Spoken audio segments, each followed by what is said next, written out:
বাদামগুলো ভাজছি, গোটা নুনের উপরে বাদামগুলো ফ্রাই করছি। সরি, ফ্রাই না, স্যালো ফ্রাই করছি। এই দেখো, এই বাদামগুলো না বেশ খেতে ভালো লাগে দুপুরবেলার টাইমে। আমাদের দুপুরবেলা সবাই খেতে থাকে।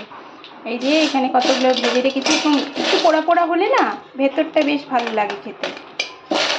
এই দেখো, এগুলো ভাজতে ভাজতে আমি রান্নাগুলো তোমাদের দেখিয়ে দিই।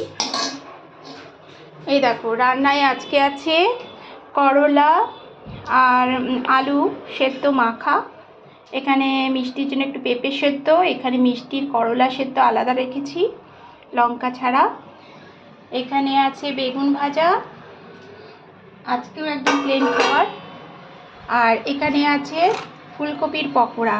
দেখো, ফুলকপির সিজন চলে যাচ্ছে আর কেউ খেতেও চাইছে না, ওই জন্য পকোড়া ভেজেছি ফুলকপিগুলো। এই যে এর মধ্যে লঙ্কাও দিয়েছি, খেতে বেশ ভালো লাগে বলো। এই সিজনে যারা ফুলকপি খাচ্ছ না তারা এরকম পকোড়া ভেজে ডালের সঙ্গে খাবে। আর আজকে ডাল করেছি, ডাল মানে সাম্বার করেছি, চলো দেখাই সাম্বারটা। এটা রেখে দিই।